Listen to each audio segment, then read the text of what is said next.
Bonjour les quatrièmes, j'espère que vous allez bien, que cette première semaine de confinement n'a pas été trop dure à vivre et qu'aucun de vos proches n'est touché par la maladie. Aujourd'hui, je voulais donc qu'on poursuive le cours sur les sociétés à l'âge industriel. Le chapitre qu'on avait commencé, vous en souvenez peut-être, euh, mais qu'on avait dû interrompre parce qu'on faisait les cours sur la justice pour la sortie qui n'aura du coup pas lieu en raison du coronavirus. Et j'aurais aimé qu'on continue donc ce chapitre qu'on avait commencé ensemble.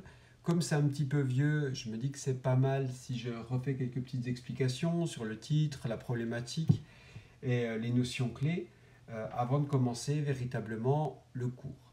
Ce cours, je l'ai envoyé sur Pronote, ce qui fait que vous avez donc la trace écrite, mon cours, qui est présent sur Pronote. L'idée, c'est qu'en fait, vous suiviez la vidéo, qu'ensuite vous regardiez le cours sur Pronote, enfin dans l'ordre que vous voulez, hein, pour essayer d'avancer dans ce chapitre. Parce que je pense que vous l'avez compris, le confinement il risque de durer un bon moment.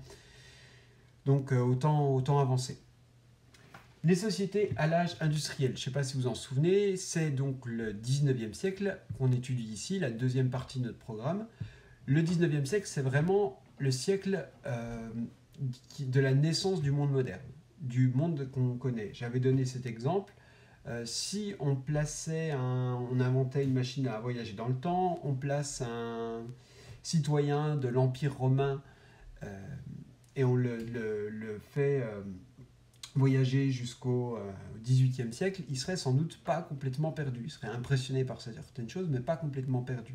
Par contre, si vous le faites voyager un siècle plus tard, et que vous l'amenez à la fin du 19e siècle, donc à la fin des années en 1800, hein, si vous l'amenez, je ne sais pas moi, en 1880, 1890, là, il serait sans doute effaré par les choses qu'il pourrait voir, il serait peut-être même paniqué, hein, que ce soit voilà, l'électricité, on appuie sur un bouton, ça s'éclaire, les trains à vapeur, les premières automobiles, etc., qui bouleversent complètement les sociétés européennes.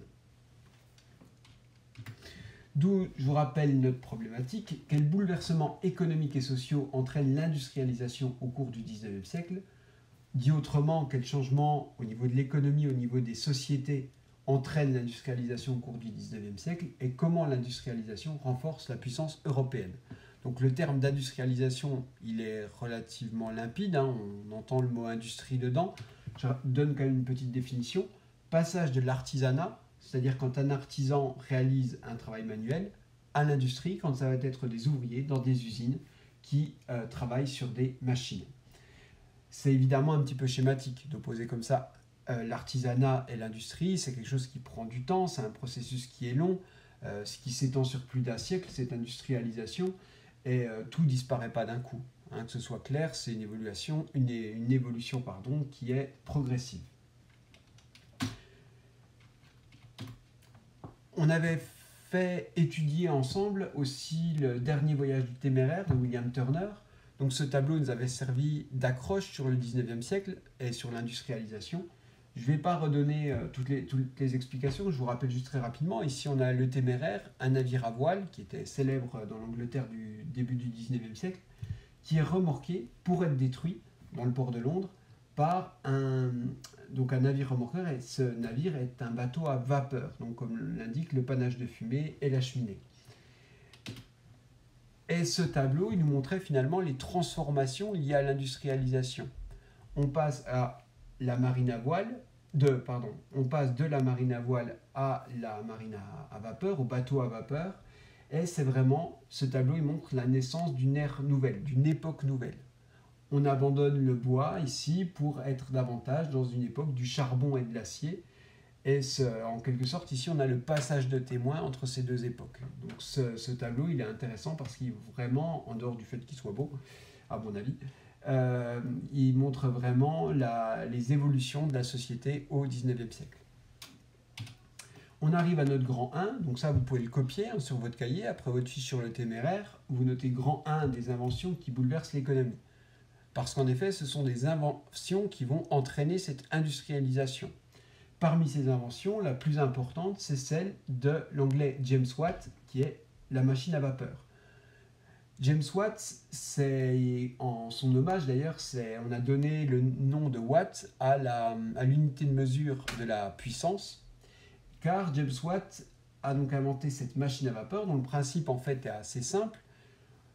De l'eau qui est portée à ébullition, donc qui bout si vous préférez, avec du charbon, et la vapeur dégagée va générer une pression sur un piston. C'est donc ce principe de la machine à vapeur qui est mis en place par James Watt, avec cette première machine à vapeur. C'est le même principe que quand vous faites bouillir de l'eau et que le couvercle de votre casserole se soulève. C'est exactement la même logique, voilà, que cette machine à vapeur.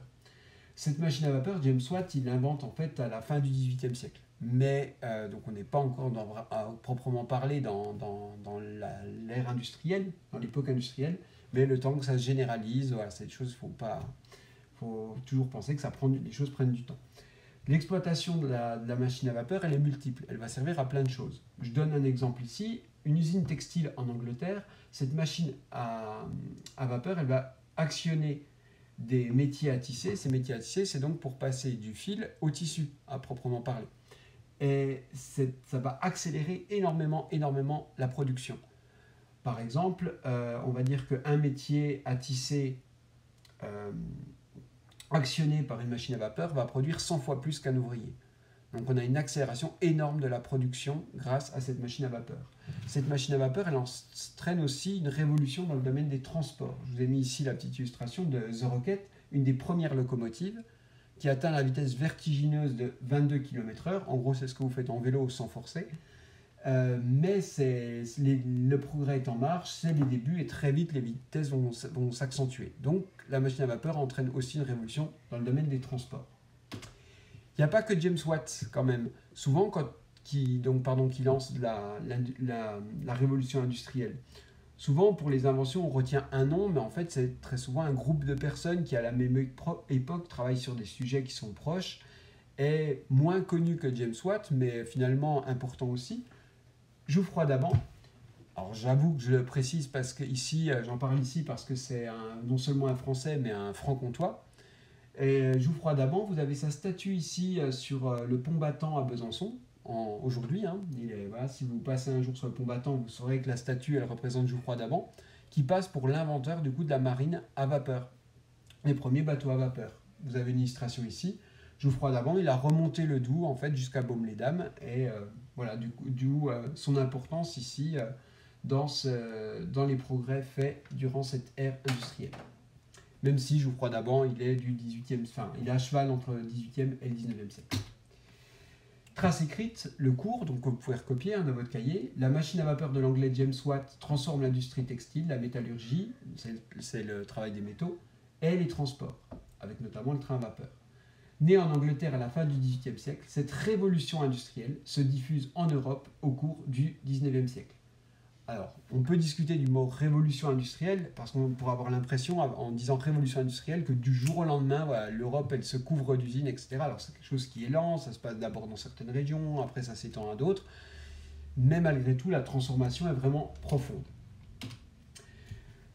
Les machines à vapeur, elles vont donc se développer de plus en plus utilisées dans l'industrie européenne au XIXe siècle. Et pour fonctionner, une machine à vapeur, ça a besoin de charbon. Et ce charbon, on va donc aller le chercher dans des mines comme ici, une mine comme représentée ici, pardon, avec donc sous terre, le charbon il est présent, alors pas forcément sous terre, mais le plus souvent en Europe sous terre, donc on va creuser des galeries pour aller rechercher ce charbon. C'est le travail des mineurs qui travaillent dans des conditions absolument catastrophiques, on reviendra dessus, mais vraiment des conditions effroyables. En plus de ces mines, il y a des nouvelles industries qui se développent, comme la sidérurgie, la production d'acier. On parle donc de l'industrialisation des pays du Nord, parce que ce sont avant tout des pays situés dans l'hémisphère nord notamment, mais au départ, c'est l'Angleterre, le nord de la France, la Belgique, l'Allemagne, donc on voit que c'est assez restreint, et petit à petit, ça va s'étendre. Ensuite, on a une deuxième phase de l'industrialisation, plus dans la fin du XVIIIe siècle, du XIXe siècle, notamment dans les années 1880, avec par exemple le développement de l'électricité, l'utilisation du pétrole. C'est à cette époque-là qu'apparaissent par exemple les toutes premières voitures. Je vous ai mis celle-ci, qui passe pour la première voiture à moteur, véritablement. Son inventeur, Carl Benz, c'est lui qui va donc être à l'origine de la marque Mercedes-Benz. Donc, en quelque sorte, bon, je simplifie un petit peu, mais en gros, ce serait ici, vous avez la première BM, en quelque sorte. La première BM, mais qui ne dépasse pas les 20 km/h. Mais, une fois encore, voilà, les choses vont évoluer assez rapidement. Vous pensez bien que toutes ces transformations au niveau de l'économie, le fait de passer de l'artisanat à l'industrie, ça va transformer profondément la société. C'est ce qu'on va voir dans le grand 2 avec une société nouvelle. Donc cette société nouvelle, ce que je vous invite à faire, c'est donc à répondre aux questions 1 et 4 du dossier du manuel, La naissance du monde ouvrier, dossier 1 et 4, page 94-95, questions 1 à 4. Alors, je sais, vous n'avez pas vos manuels, ils sont au collège. Mais c'est pour ça que dans le cours que j'ai envoyé sur Pronote, vous avez ces pages, j'ai fait une capture d'écran, vous avez ces pages, et donc dans l'idéal, ce serait que vous répondiez pour mercredi à ces 4 questions. Donc, vous ayez appris le cours, copié, que vous ayez fait du coup ces questions pour mercredi, et mercredi, je refais une petite vidéo où on corrige ça. J'espère avoir été le plus clair possible. Si jamais vous avez encore des questions, des choses qui ne sont pas claires, vous n'hésitez pas dans les commentaires, vous mettez à poser vos questions. Voilà. Portez-vous bien et à bientôt. Au revoir.